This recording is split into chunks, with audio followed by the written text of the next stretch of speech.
Thank you for joining us. Thank you for joining us for today's Community Telephone Town Hall. My name is Jerry Elar, and I'm the Public Events and Engagement Coordinator for DC Public Schools. Today we are joined by Paige Hoffman, Deputy Chief of School Improvement, Deetra Bryant-Mallory, Senior Deputy Chief of Student Supports, Kelsey Metcalf, Manager of Food and Nutrition Services, Cyrus Virani, Interim Chief of Data and Technology, who will be providing updates on how DCPS is supporting our students. This is a reoccurring series of updates regarding our school, so be sure to follow along to have your questions answered. Before we get started, I'd like to remind everyone that if you would like to ask a question at any time during the call, you can press 0 and you'll be added into our speaker queue. And now I would like to pass it over to Paige Hoffman, Deputy Chief of School Improvement. Thank you so much, Jerry, and thank all of you for joining us this evening. Today, we are so excited to dive into our first core value as a school district, students first. I'm excited to be joined by my colleagues here today to talk to you about 4 topics: equity and redesign, mental health supports, food and nutrition, and technology investments and instruction. I know that there are probably a lot of questions that you have, and we're excited to make sure that the Q&A today focuses on those 4 topics. So let's dive in. It has been my honor as the Deputy Chief of School Improvement to be able to support our schools in launching 3 really exciting and innovative programs this year, grounded in student equity programming. The first of those programs has been a long-standing idea that we have had with our long-term civic engagement partner, MICVA Challenge. This was the launch of our citywide Student Voice Council, which actually pulls together students from 11 schools across the district who meet virtually on a weekly basis, representing 8 wards, to dive into the most pressing student voice issues facing our young people today. These young people have worked tirelessly all year to engage their classmates and to also develop recommendations and to work collaboratively with DC leadership in order to figure out how we can ensure that all of our schools are meeting the needs of our students. I am so excited for them to present those policy recommendations later next month with our senior leadership. Another program that has been incredibly close to my heart is the launch of our Rites of Passage programming. This program launched at 5 middle schools this year and focuses on providing our young men with the opportunity to learn more about brotherhood, identity, and will be actually a 3-year investment in them and building community. I am also so thrilled to announce that we are celebrating 5 years of We the Girls programming.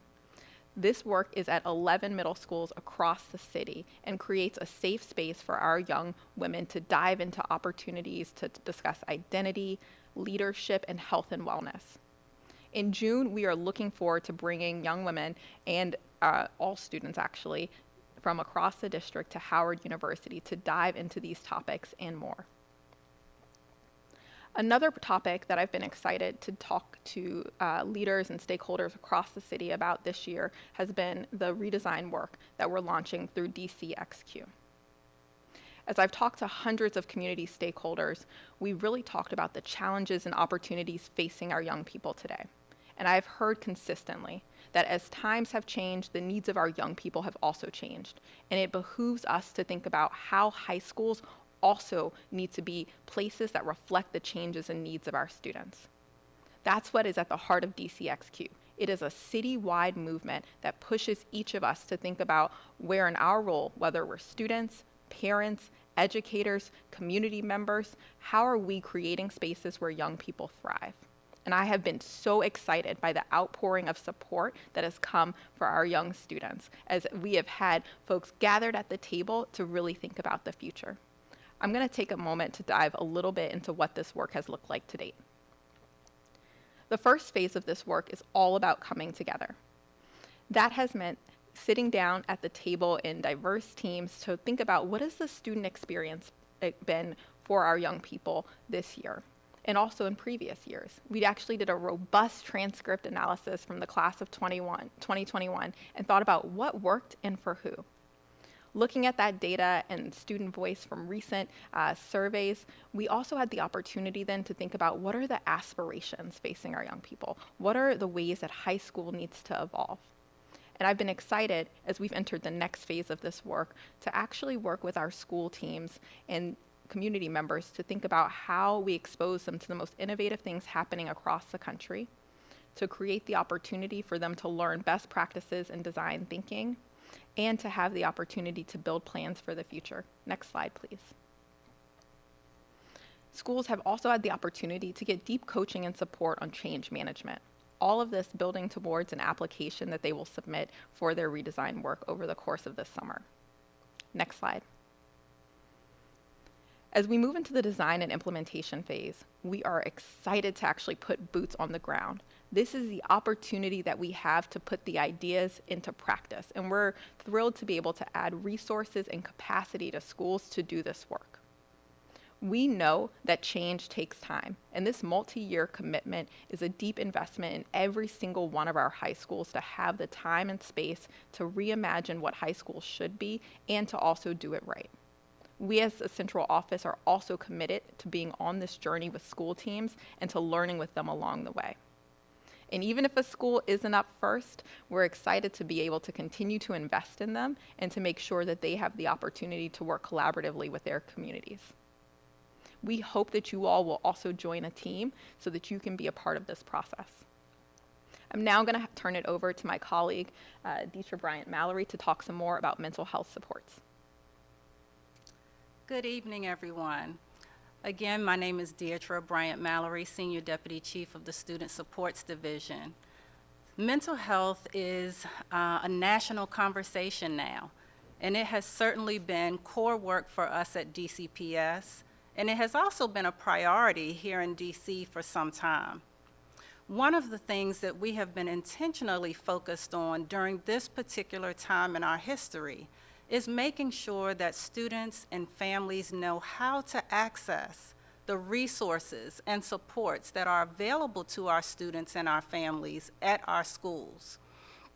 We created a guide called the Here For You Guide that can be found on the DCPS website under Student Life that outlines who's doing the work, what kinds of services are available, how students can refer themselves for services and supports, and how caring and trusted adults may also refer young people that they have concerns about. We want to make sure that this guide serves as a means of information as well as increasing access and help-seeking behavior. Next slide, please. If we want to continue to increase access, we have to also maintain our commitments to making sure that we have the staffing necessary to meet the need. And we have done that across DCPS. We have continued to invest in our staffing model, increasing access in clinical social work resources, school psychologist resources, and school partners. Additionally, as a part of the mayor's commitment to school mental health, we have been able to continue our partnerships with the Department of Behavioral Health and our community-based mental health organizations that have provided us additional resources for our already robust workforce. With our community partners, the Department of Behavioral Health, and our DCPS hired staff, there are over 600 professionals dedicated to this work. The services that can be provided in schools, the services that are available in our schools, are plentiful, and they are comparable to what any child would receive in a community-based therapeutic setting. We offer evidence-based interventions that have been tried and studied in school-based settings, such as child-centered play therapy, cognitive behavioral therapy, art therapy, zones of regulation, just to name a few. Next slide. We are also very excited about some new programming that we have at DCPS this year. As we elevate student voice and want to be making sure that we are attuned to the needs of our young people, particularly now, we spent a great deal of time last week talking to them, hearing about their experiences through several youth advocacy groups and school groups that were interested in the mental health subject matter. What we learned was that peers are ready to support their peers. we had many students that identified themselves as having mental health concerns and either weren't able to access support or were able to access support and wanted to be able to share that information with a peer, with hopes of serving as a warm handoff for them to reach out and seek support. Right now, we are very pleased to share that we have over 272 youth mental health ambassadors across the district, with the goal of increasing access, reducing stigma, and increasing help-seeking behavior. We believe that this is going to be a pivotal program in getting more students to sign up, reach out, and actually take advantage of the offerings that are available in our schools. DCPS is also a Project Aware grantee. Project Aware supports 14 of our schools listed there on the slide. And the grant has supported different types of programming. For students, it has looked like training in evidence-based interventions for providers serving in those schools. It has also looked like the creation of emotional regulation spaces in schools. And for staff, it has been emphasis on educator wellness, wellness programming, de-escalation training, and trauma education. We are very excited about the work that Project Aware has done and continue to push trauma-responsive practices that we have learned and developed and strengthened as a result of the work done in and through Project Aware.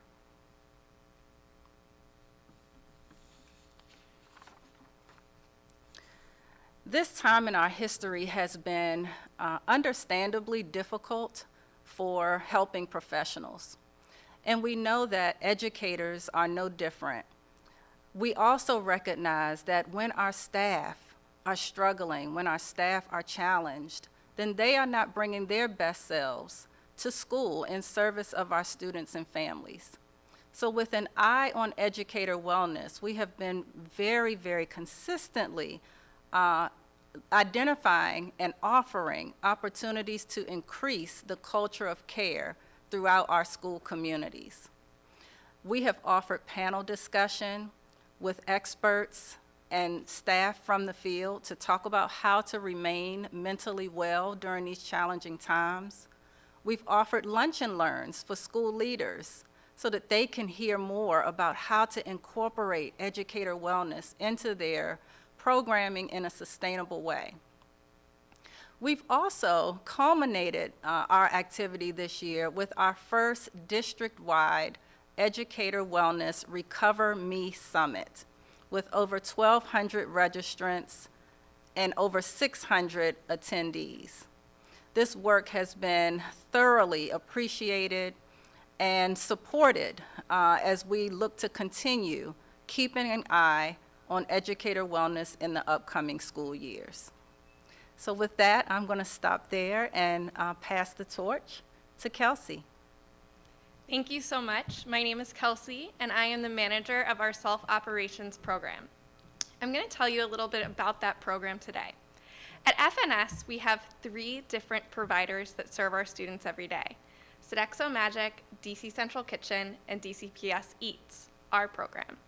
We all really value quality meals for our students, but today I'm going to tell you specifically about our project. Next, thanks. You might be asking, what is the Self-Operations Project? What is DCPS Eats and how is that different? DCPS Eats started in 2018 when FNS decided what would it look like if we decided to run all of our operations in-house as DCPS instead of a third-party company that would come in and service for us. That would mean menus, logistics, operations, labor. So we decided to do a pilot in 2018 with Excel Academy, and we're 8. And then shortly thereafter, Bard Early College High School in 2019.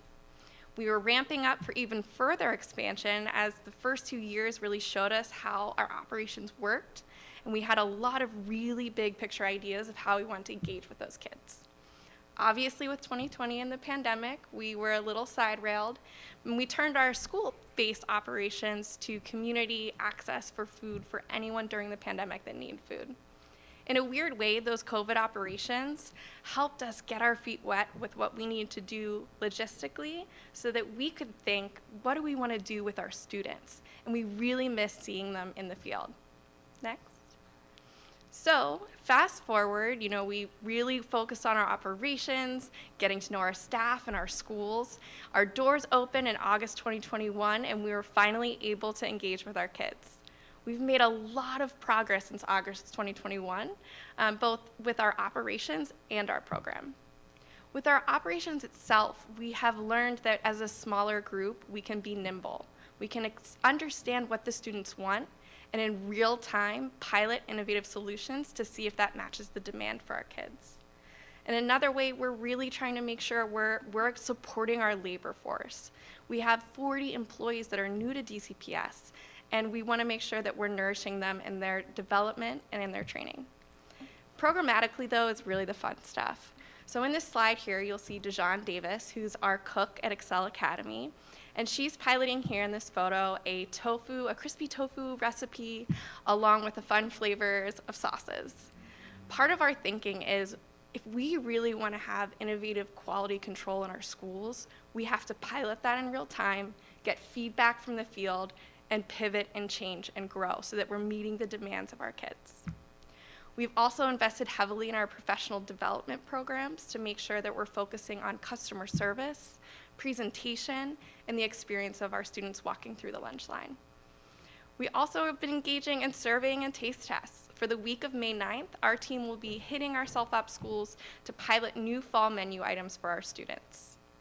And lastly, thinking of environment. Do our kids know where the menus are? Do they know what's for lunch? Is it something they like?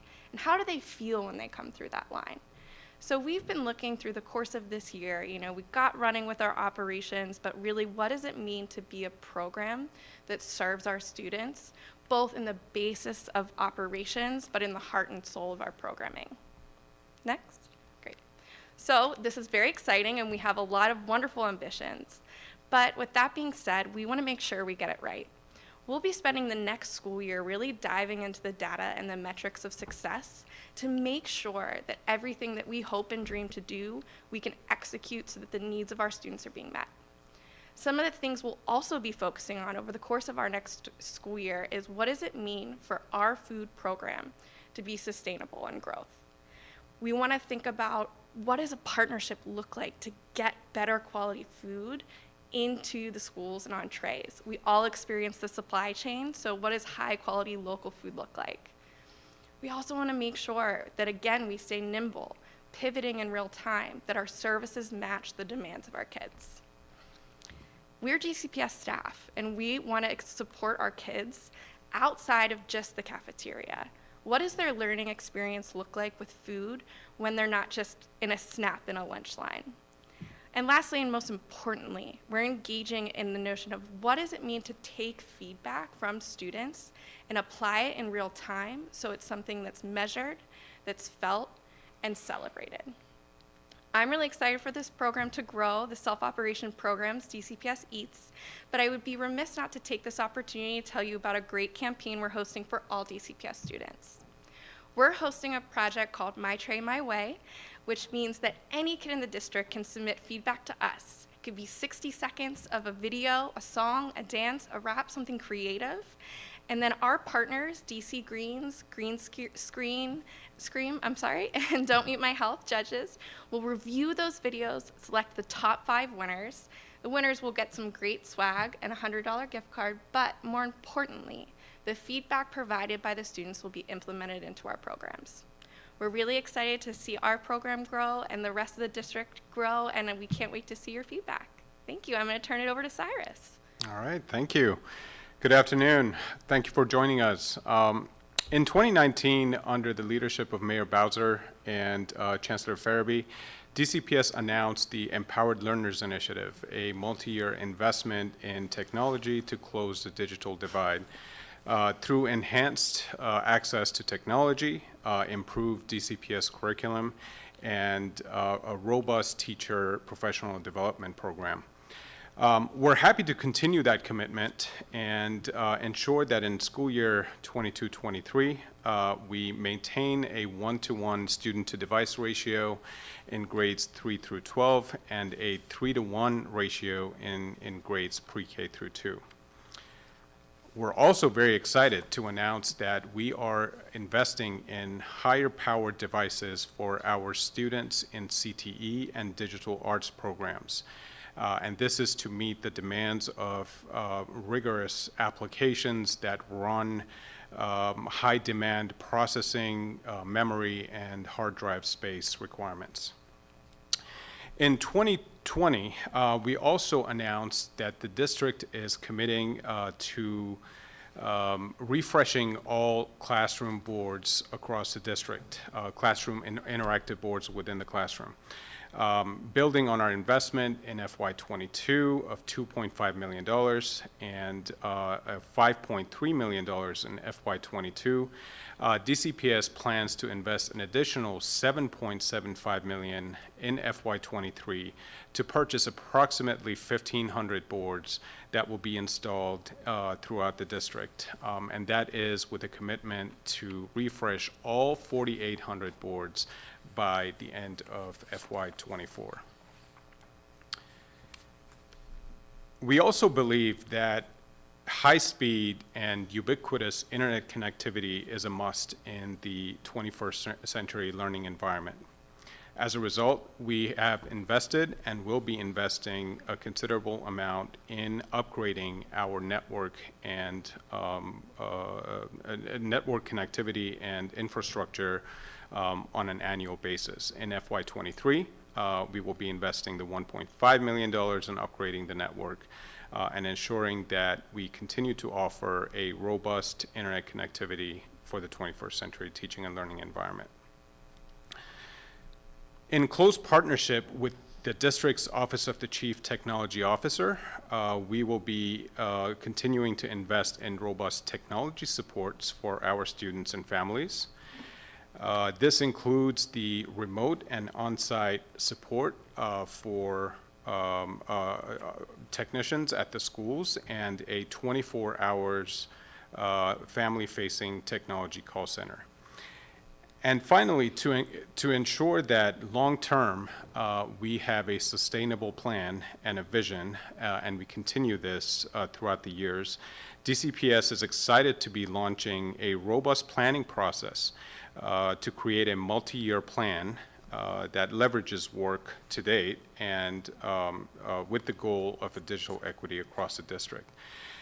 In the next slide, you will see the DCPS technology plan development at a glance. The scope of the technology plan will include the technology and equipment investment strategies, device management, deployment, and installation processes, including our students' online safety and privacy, IT supports and help desk, professional development and professional development and training for our staff, integration of technology into curriculum and digital literacy for our students, engagement of students, families, school staff, and the community, and finally, digital literacy for families and partners. We will be doing this in phases. The work will be carried out in 4 distinct phases. Phase 1, which is already underway, we are conducting a comprehensive needs analysis. We will then connect with the critical stakeholders at many levels, including other school districts who have implemented long-term technology plans successfully, and industry experts to ensure that we have a multidimensional input into the development of our technology plan. We will then develop the technology plan for school year 22-23, 24-25, and 22-23, 23-24, and 24-25. And finally, we will communicate this plan broadly using multiple public channels to create awareness. As part of the work, DCPS is creating a technology advisory committee, and this is critical to taking in the input of the stakeholders, as I mentioned previously, and incorporating that into the development of the technology plan.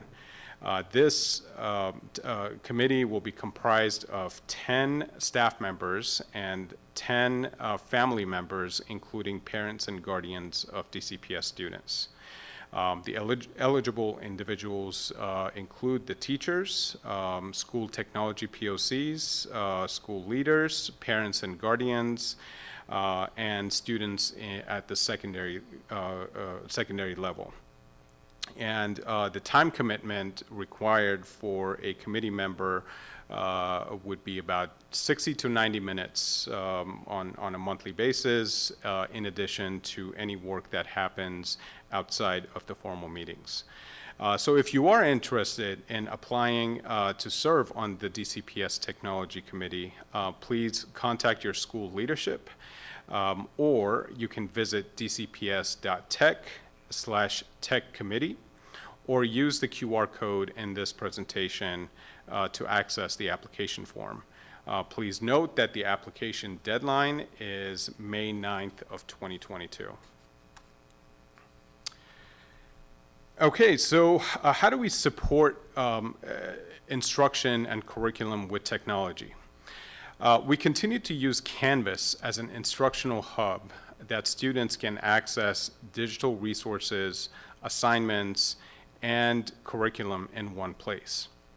This is designed to help students manage their work successfully and to ensure that every student has access to rich and engaging learning experiences. To help teachers make the most out of the Canvas-based curriculum and the investments in technology, we will continue to offer professional development both live and on demand to support the technology integration, coherent implementation across schools, and a support for students with special needs and English learners. Next slide, please. And as we close out this presentation today, I will leave you with this slide. You might be looking at this and wondering, this is a great day in a student's life. This is an example of DCPS's vision for our students. We ensure and we ask teachers to ensure that students experience a mix of low-tech, no-tech, and high-tech use of their devices for enhanced learning in the classroom. Devices are used intentionally to help increase access to learning for students, including our English learners and our students with special needs. And this is to increase a deep engagement to give the students more control over their learning experiences in the classroom. Technology also helps us see all of their assignments and their work in one place and to be able to track progress over time. For school year 22-23, teachers will see an enhanced learning experience built into their Canvas curricular. This will allow the learning and use of the necessary tools as part of their regular professional development and their curriculum. The EdTech team will continue to offer live and on-demand professional training, as I mentioned previously, and our district-supported technology tools and platforms will be readily available to all teachers. With that, I will turn it over to Jerry for the Q&A session. Thank you, Cyrus. And now we will move on to the question and answer portion of our program.